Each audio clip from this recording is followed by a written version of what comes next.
Salut tout le monde, c'est Sandra Kwame et je suis super contente de vous retrouver pour cette première capsule vidéo de l'année 2021. Je souhaitais également une bienvenue si c'est peut-être la première fois que tu visites ma chaîne YouTube intitulée Pour un mode de vie d'adoration. Sens-toi vraiment bien à l'aise de liker, de partager et surtout abonne-toi à ma chaîne. Alors pour cette première capsule, j'avais à cœur qu'on puisse parler de l'importance du jeûne et de la prière. Moi c'est quelque chose que je fais très régulièrement en début d'année. J'aime prendre un temps avant de commencer toute chose pour vraiment remettre mon année, mes projets, mes rêves entre les mains de Dieu. Et donc j'avais à cœur qu'on puisse en parler. Donc on va voir un petit peu qu'est-ce que c'est que le jeûne, les définitions, les bienfaits, les différents types de jeûne. Donc accroche-toi, on se retrouve tout de suite.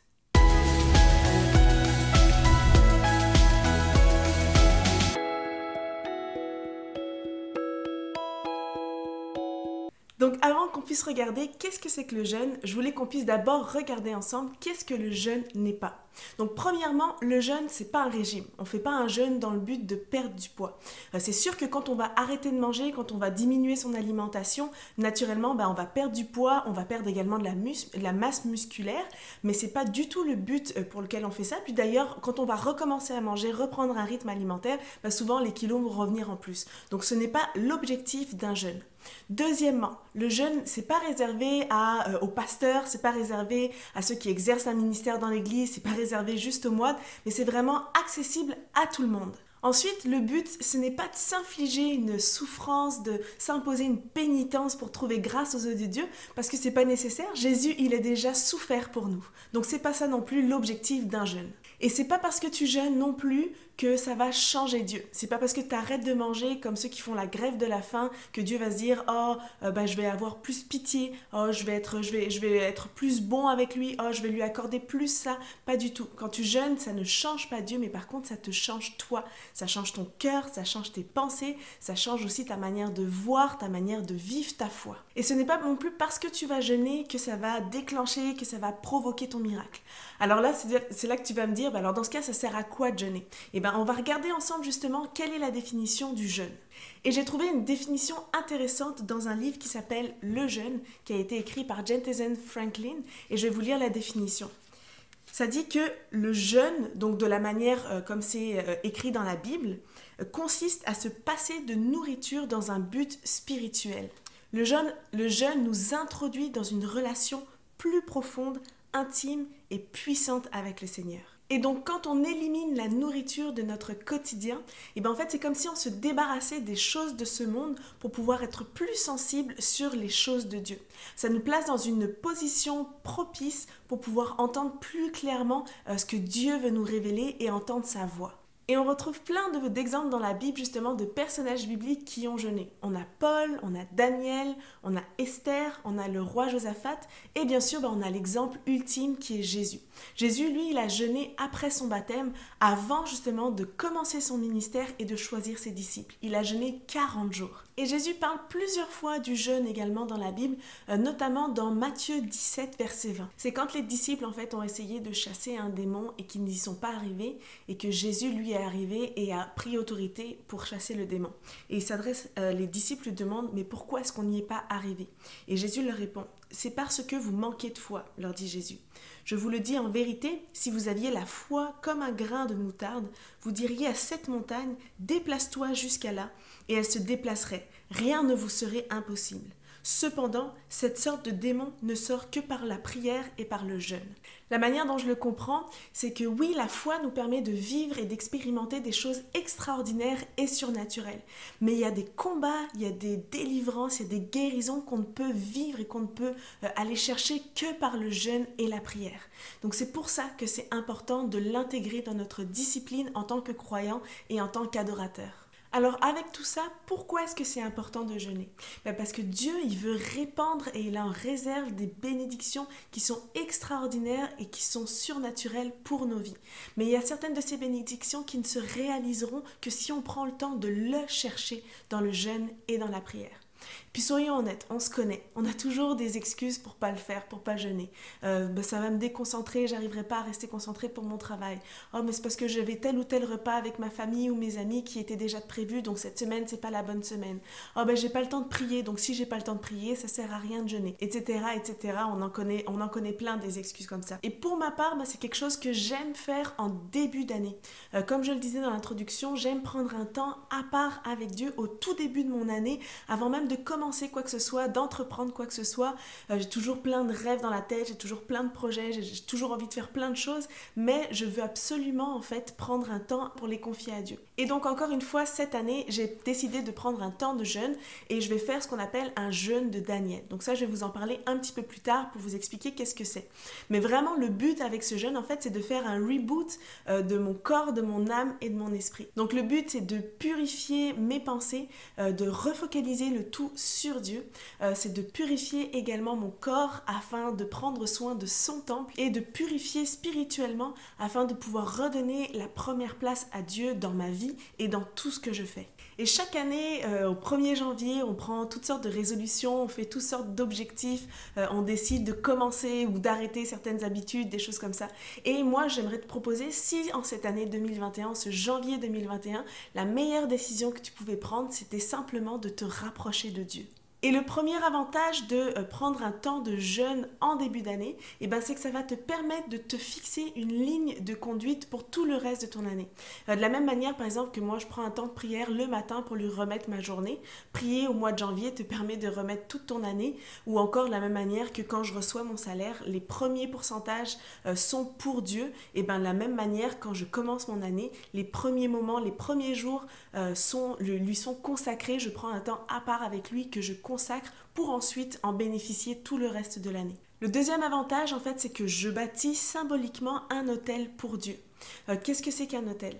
Un autel, le mot autel a une origine latine qui veut dire haut lieu, lieu élevé. Et en fait, un autel, c'était une structure qui était surélevée et sur laquelle, en fait, on offrait des sacrifices et des offrandes à Dieu. Et plusieurs fois dans l'Ancien Testament, on voit des personnages bibliques qui construisaient des autels pour toutes sortes de raisons.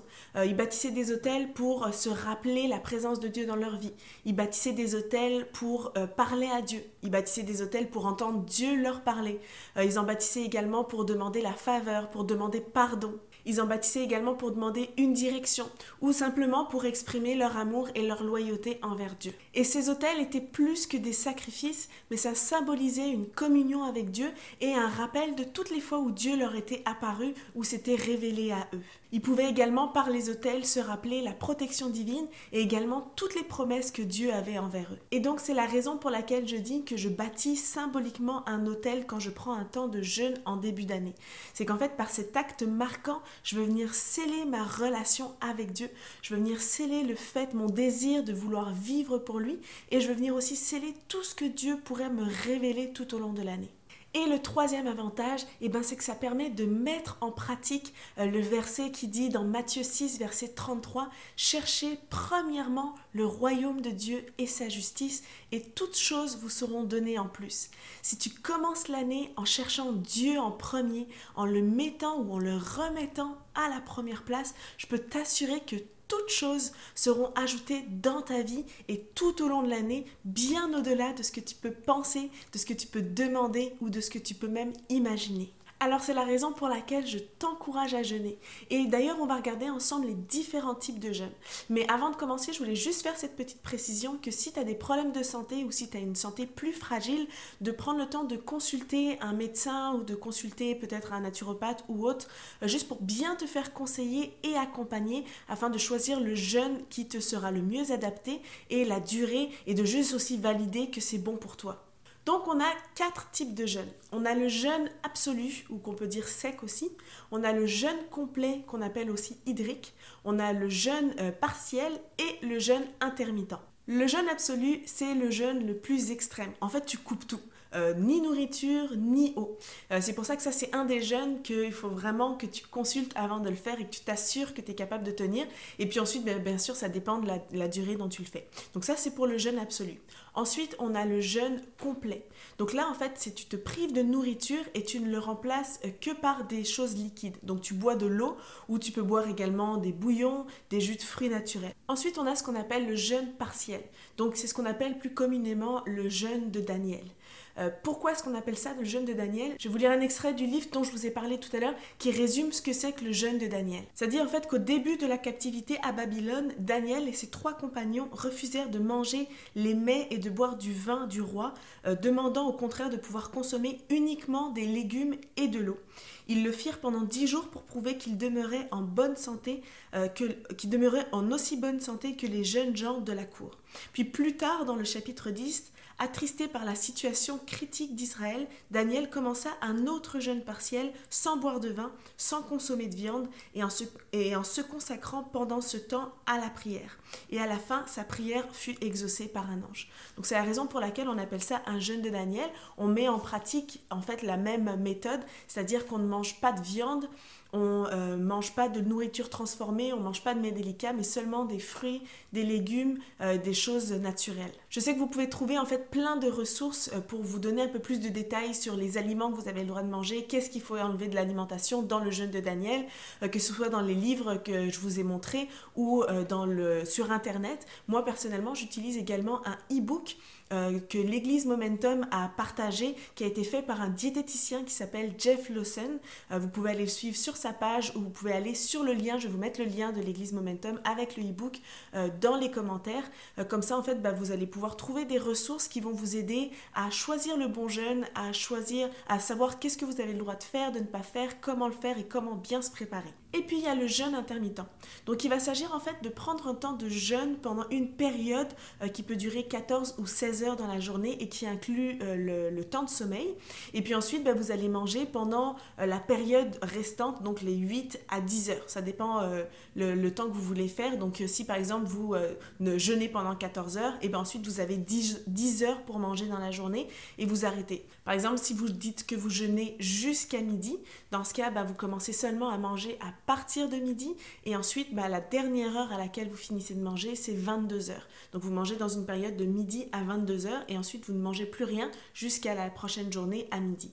Et pour vous aider, je vais vous mettre dans les commentaires, comme je vous disais, le e-book, mais également des références de livres qui vont pouvoir vous aider et vous accompagner dans cette démarche de jeûne. La durée ensuite du jeûne, elle peut être vraiment variable. Dans la Bible, on peut trouver des jeûnes de 3 jours, de 7 jours, de 10 jours, de 21 jours, de 40 jours, d'une demi-journée, de 24 heures. Donc ça, c'est vraiment libre à vous de choisir la durée que vous voulez que ça dure, mais également ensuite le type que vous voulez faire. Le but, c'est de commencer quelque part, de le faire sans pression. Commence avec peut-être juste une journée où tu vas peut-être sauter juste un repas ou te priver de quelque chose qui te coûte vraiment afin de pouvoir déjà te consacrer et prendre ce temps-là avec Dieu. Donc par exemple, si une journée de travail, tu décides je ne veux pas manger le midi, n'importe pas ton repas, puis prends ce temps-là pour prier, pour lire, pour te rapprocher de Dieu et tu vas voir déjà juste ça va te permettre déjà de goûter les bienfaits du jeûne et de la prière. Et en parlant de bienfaits, quels sont les bienfaits de prendre un temps de jeûne?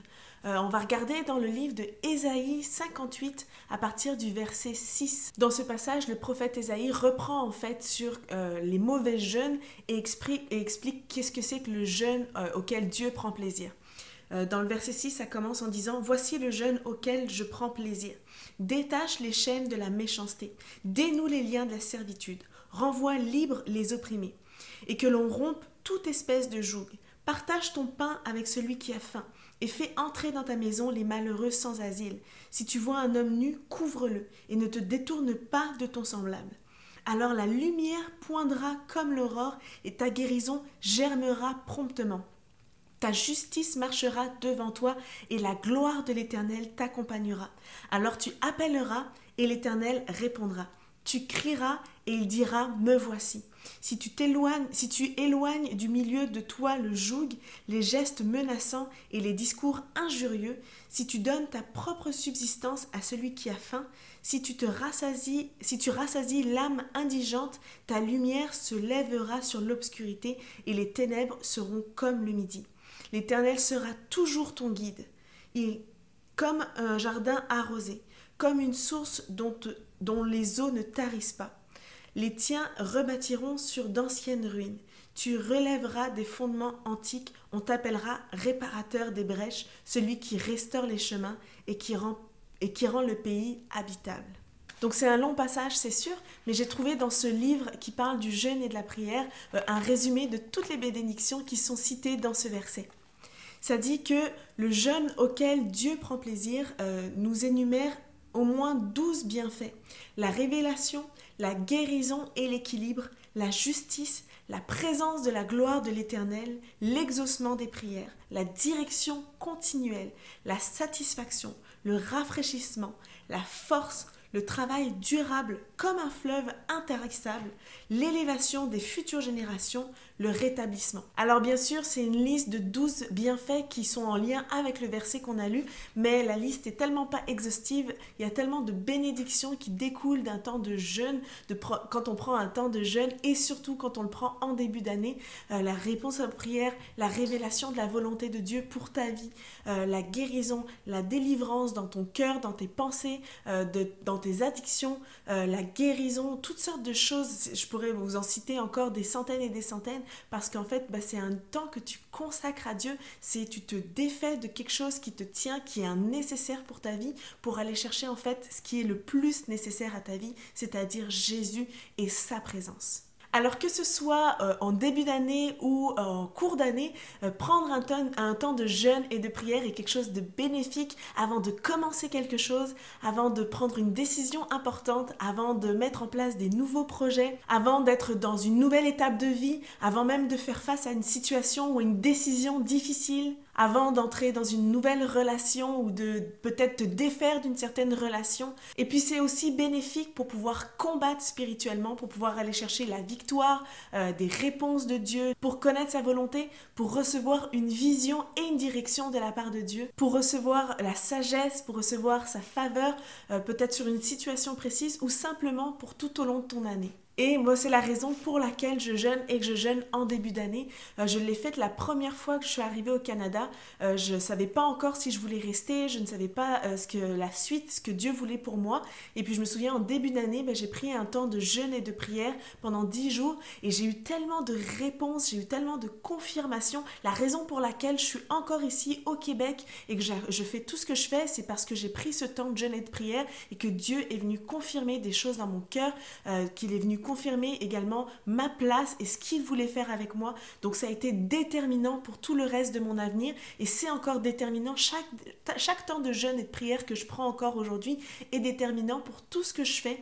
Par exemple, je jeûne en début d'année, mais je jeûne aussi pour plein d'événements ou de choses importantes dans ma vie. Avant l'album, j'ai pris un temps de jeûne et prière. Avant de me mettre avec mon mari, j'ai pris un temps de jeûne et prière. Avant de changer de travail, de rentrer à temps plein dans le ministère, j'ai pris un temps de jeûne et prière. Avant de partir cette chaîne YouTube, j'ai pris un temps de jeûne et prière. Donc oui, c'est bien de le faire en début d'année, mais également à plusieurs situations, plusieurs moments dans l'année sporadique que tu peux prendre ce temps parce que ça va faire une différence. Tu vas entrer dans une relation encore plus profonde avec Dieu, tu vas l'entendre te parler et tu vas voir, il va y avoir un avant et un après, ça va changer ta vie spirituelle et ta foi.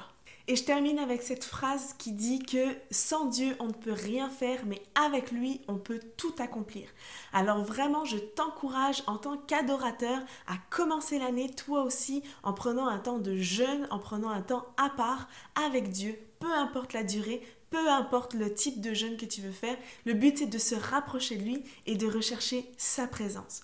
Alors c'est tout pour ma capsule aujourd'hui. J'espère que ça a pu peut-être répondre à tes questions, que ça a pu t'encourager et te motiver à toi aussi prendre ce temps pour jeûner et pour prier, pour prendre ce temps maintenant en début d'année, avant même de commencer quoi que ce soit, avant même d'entreprendre quoi que ce soit et de peut-être te renseigner un petit peu plus sur ce que c'est. Comme je te disais, je te mets tout en commentaire, donc n'hésite pas non plus à m'écrire si tu as des questions. Avant de terminer, j'aimerais également t'annoncer une bonne nouvelle.